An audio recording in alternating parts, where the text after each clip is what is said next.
Hello, you're listening to Overwhelm is Optional.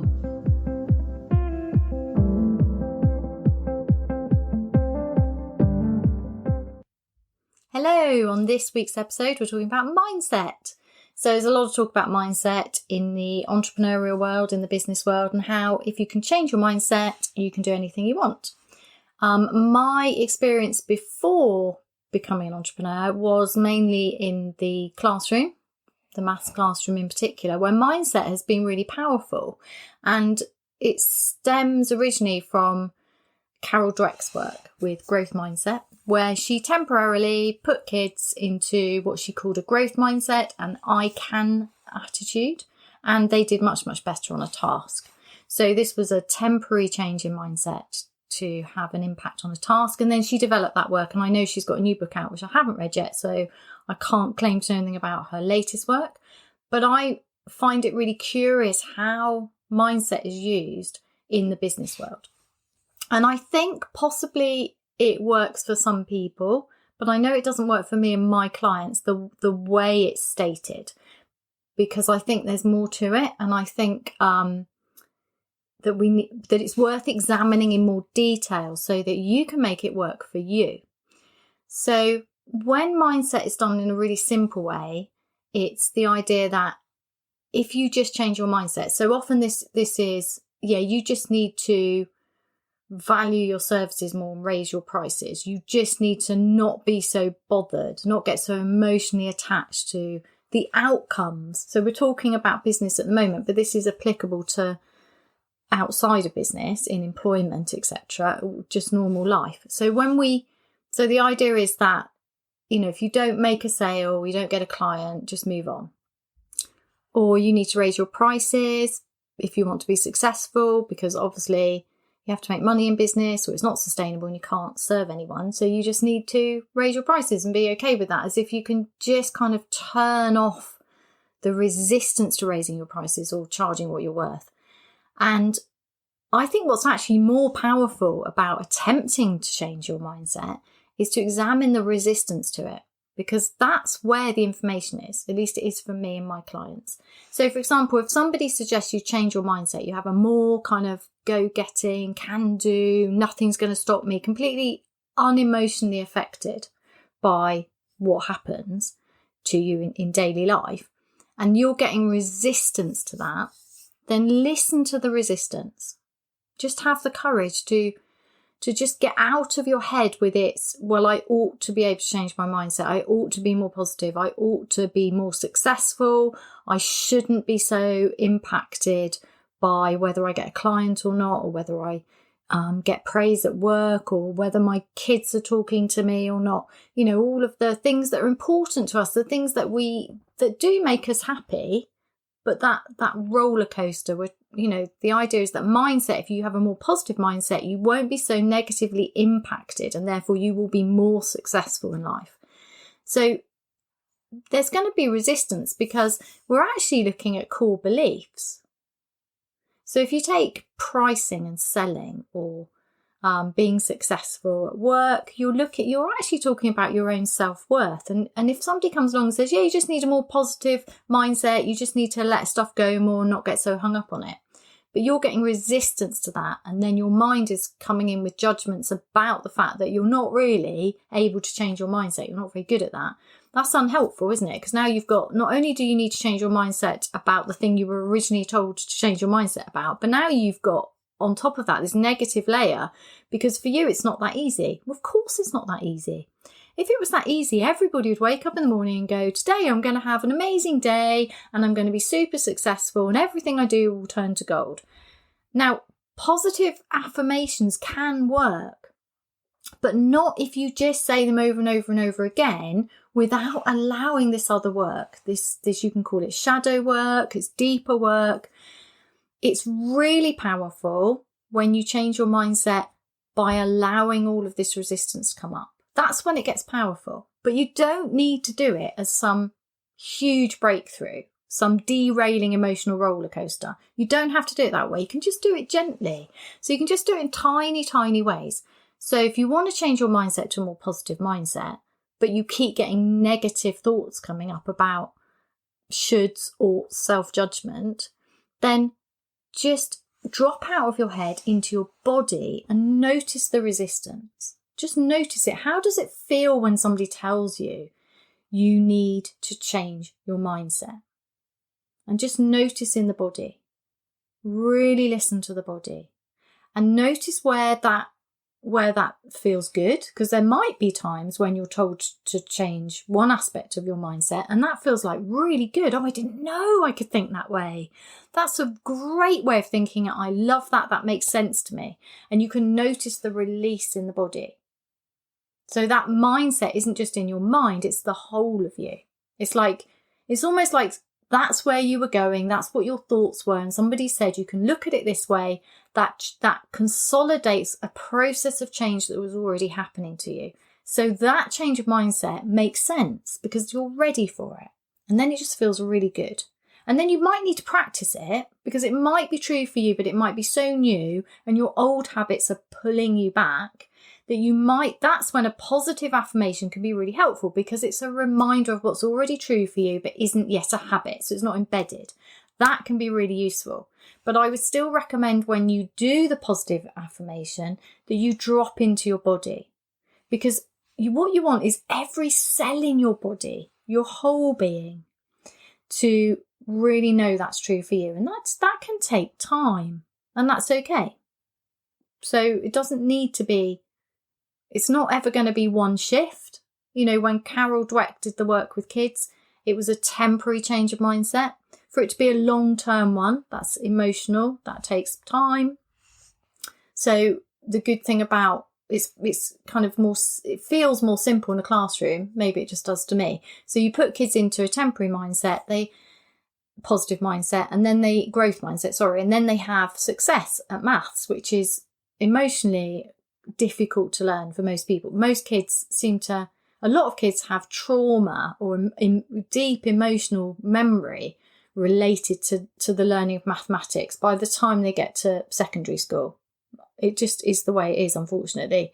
And then if you put them into a growth mindset and they actually believe they can do it just for like 10 minutes, and then they have success and you point out the success and you celebrate that success, what you can do is gently change their mindset over time. But it takes time, it takes practice, and it takes courage, and they need to feel safe. So it's a lot more going on in a classroom with growth mindset than it is about just saying, I can do this. There's so much more going on. So if we use that in your life as an adult, know that there's more to it. So you can have this temporary shift of mindset because that makes sense to you, because that's a new way of looking at things. And it's like somebody's giving you permission to see things. So with my clients, one of the big changes in mindset would be, I am allowed to listen to my body, because they'd been ignoring their body or their heart. You know, that what they really, really wanted to do was rest and take a day off, for example. That's a really common one, but they daren't because their body, their whole being is still in the pattern of pushing and keeping on going. And so it's like permission to rest, to listen to the body. But you can do it once and it's not going to do anything. So it's like a temporary change of mindset. And then if you keep practicing that, it becomes a more permanent change of mindset. It changes your worldview, because as you learn to rest and move when your body needs to, you actually discover you get more energy, you feel better, you're able to achieve more, you're just nicer to be around, you can be more present with those you love, and you feel better. And that's addictive, isn't it? Feeling good, that's success, like in the classroom. So that would be a kind of thing, that would be one of the many mindset shifts of people working with me. So what is it for you? What is a mindset shift that maybe somebody's told you need to make, or you kind of think, yeah, I ought to be more positive about that? And then just examine it. And then what comes up for you? So if we go back to moving into the body, so if it was a mindset shift that you're ready for, you might feel a kind of expansiveness in the chest, a relief, because it's a relief that you're allowed to have this mindset shift, or it just makes sense to you. But then more often, we're told to be more positive, be more outgoing, believe we can achieve whatever we want. And then that causes resistance. And we can get very stuck in the mind with the shoulds and the oughts and how do I solve this problem of myself? Why is it I'm not able to change my mindset? But if you drop into the body, take a break from the mind with its overwhelming loop of doom and adding to stuff you need to improve about yourself, and you just drop into the body and just notice, where's the resistance to this? What does it feel like? And just be curious about it. And then you can allow that part of the body to soften if it wants to. And if it doesn't, that's okay. Just notice that, because you can only start where you are. So this is the resistance or the difficulties with changing mindset.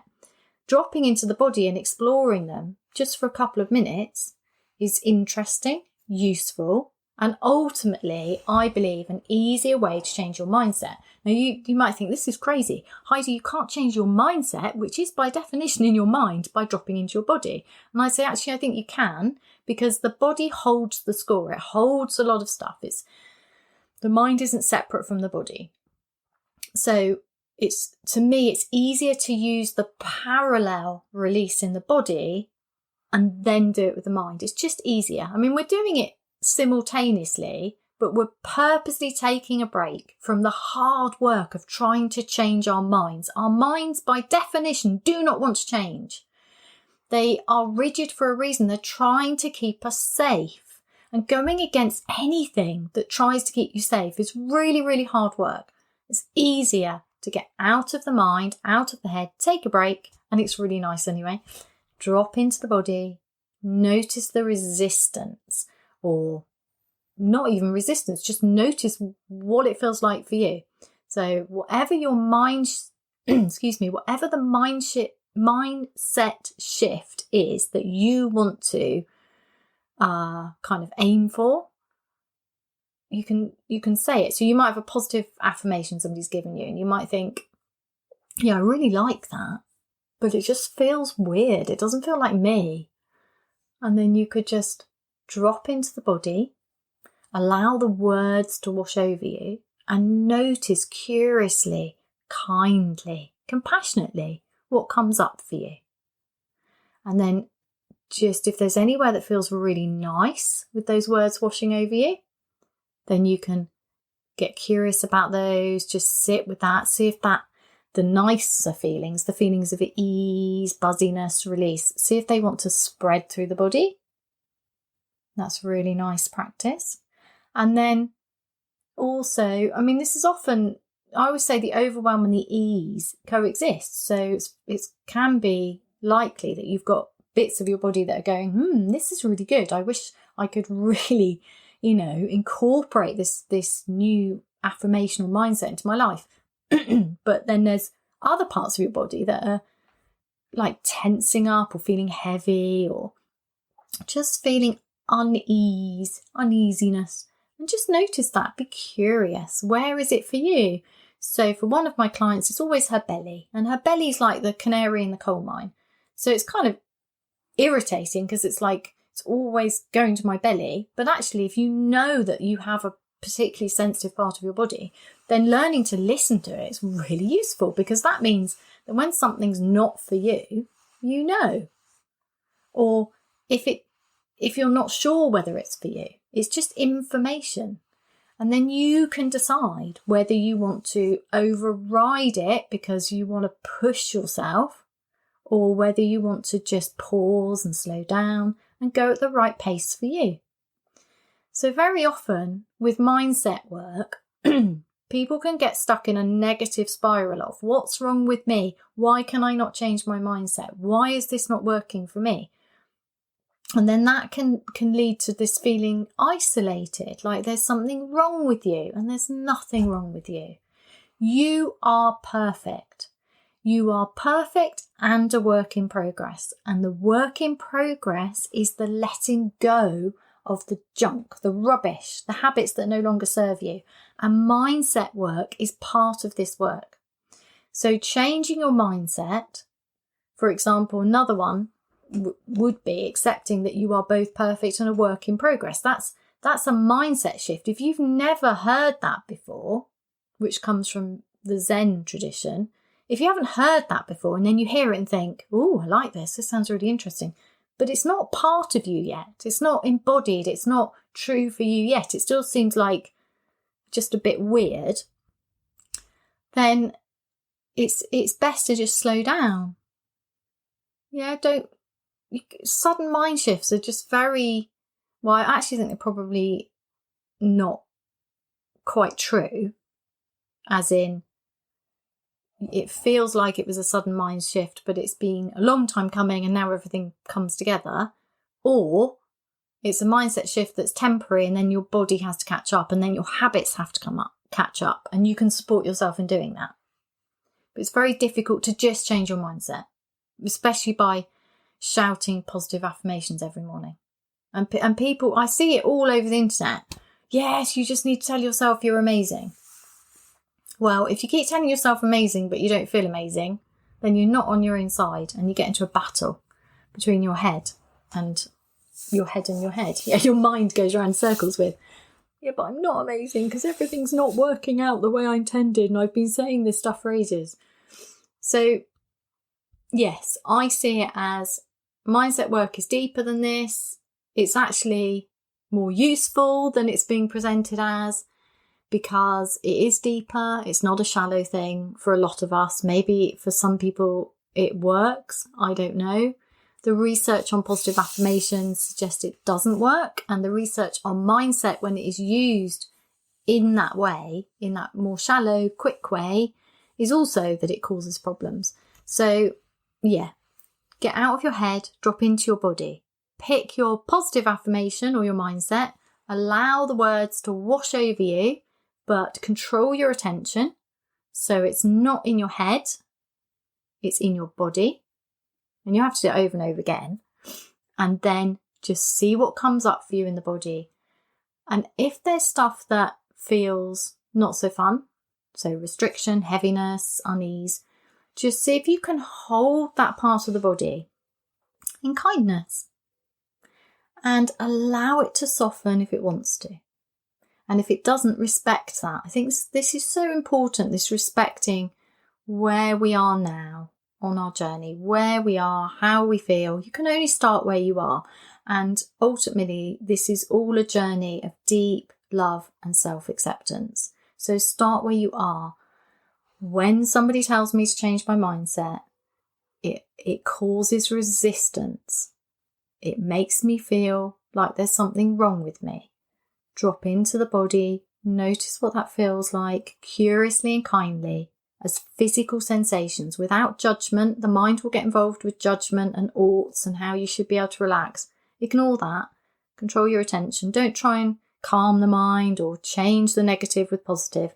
Just stay in the body.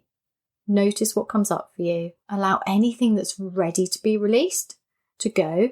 Because if it's ready to be released, so if it's a pattern of tension or unease that's been around for a while, but it's ready to go, then it will go when you give it the space to go. But if it's not ready, then it's still doing a job. And I think this is really important to recognise. I think we can get very disrespectful of ourselves, of our bodies, and why they've got tension and unease in them. And we also tend to do the opposite. So when we feel really full of joy and we want to bounce and celebrate and dance and get excited, we're also disrespectful of that because we just stay seated. You know, like when something really good happens, we just stay seated. Or we don't really honour what the body's telling us, what the heart's calling for us. And when you use mindset with the body and the heart, where you really honour who you are right now in this moment, where you are, and I would always say you are perfect as you are, and you are a work in progress. And the work in progress is just acknowledging where you are, allowing your stuff that no longer serves you, which you can find as patterns of held tension and unease in the body. That will go when it's ready, when you give it space with love and kindness and self-compassion. And then you can notice, because it's really important to control the attention, because the attention will always be drawn to the negative. So control the attention, acknowledge what feels negative and how that feels for you. Allow it to go if it wants to, and then draw attention to the good stuff in your life and how it feels. So this brings us back to the neutral noticing practice of pause to celebrate, which was an episode a couple of weeks ago. So pause to celebrate. Notice the good stuff. Notice how that feels in your body.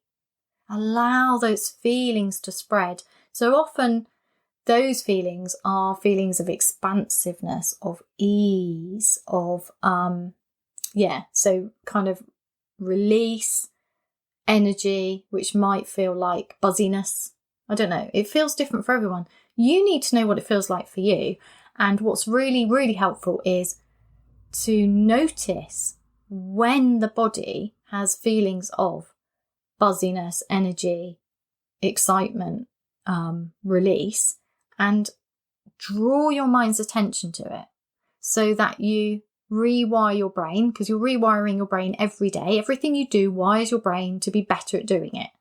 So deliberately drawing your attention to the good stuff and how that feels in your body enables you to notice more of it. And that's where the real the mindset stuff happens.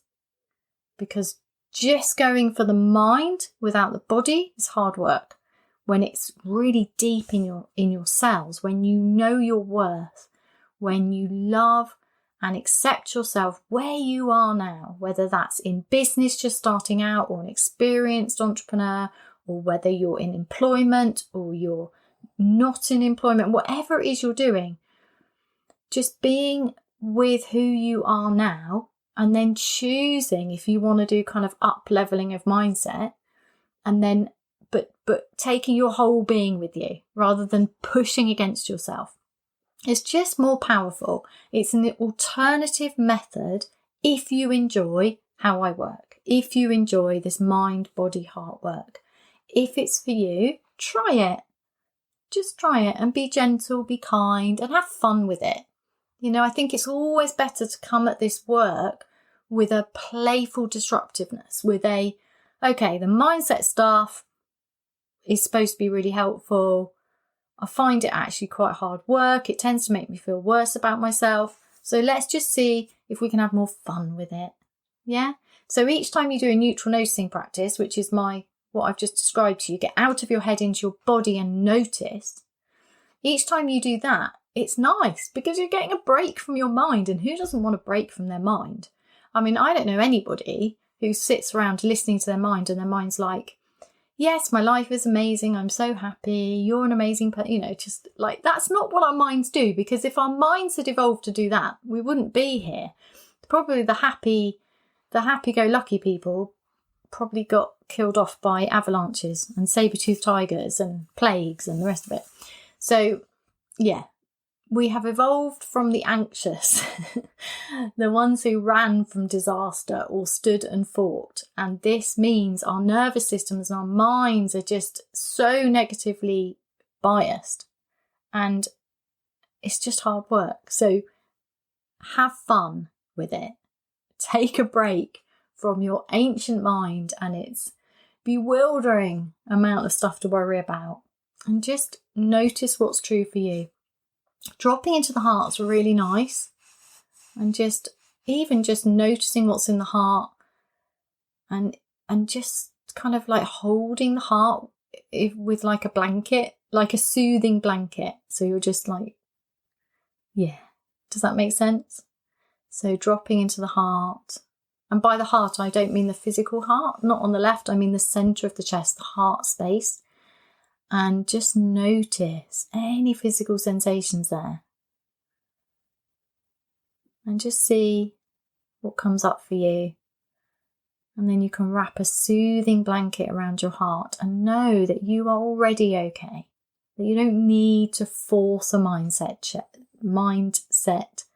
change against everything that's going on around you, inside you. You can just do it gently. Mindset shifts are just another tool in the book. And take it easy. Enjoy.